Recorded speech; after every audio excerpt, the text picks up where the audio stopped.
اور ہم نے ہر ایک امت کے لیے قربانی کا طریق مقرر کر دیا ہے تاکہ جو مویشی چوپائے اللہ نے ان کو دیے ہیں ان کے ذبح کرنے کے وقت ان پر اللہ کا نام لیں۔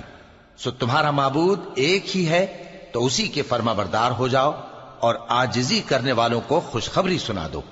یہ وہ لوگ ہیں کہ جب اللہ کا نام لیا جاتا ہے تو ان کے دل ڈر جاتے ہیں، اور جب ان پر مصیبت پڑتی ہے تو صبر کرتے ہیں، اور نماز آداب سے پڑھتے ہیں، اور جو مال ہم نے ان کو عطا فرمایا ہے اس میں سے نیک کاموں میں خرچ کرتے ہیں۔ اور قربانی کے اونٹوں کو بھی ہم نے تمہارے لیے اللہ کے شعائر مقرر کیا ہے، ان میں تمہارے لیے فائدے ہیں، تو قربانی کرنے کے وقت قطار باندھ کر ان پر اللہ کا نام لو، پھر جب پہلو کے بل گر پڑیں تو ان میں سے کھاؤ، اور قناعت سے بیٹھ رہنے والوں اور سوال کرنے والوں کو بھی کھلاؤ۔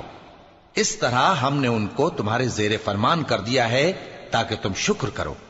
اللہ تک نہ ان کا گوشت پہنچتا ہے اور نہ خون، بلکہ اس تک تمہاری پرہیزگاری پہنچتی ہے۔ اسی طرح اللہ نے ان کو تمہارے زیر فرمان کر دیا ہے تاکہ اس بات کے بدلے کہ اس نے تم کو ہدایت بخشی ہے اسے بزرگی سے یاد کرو۔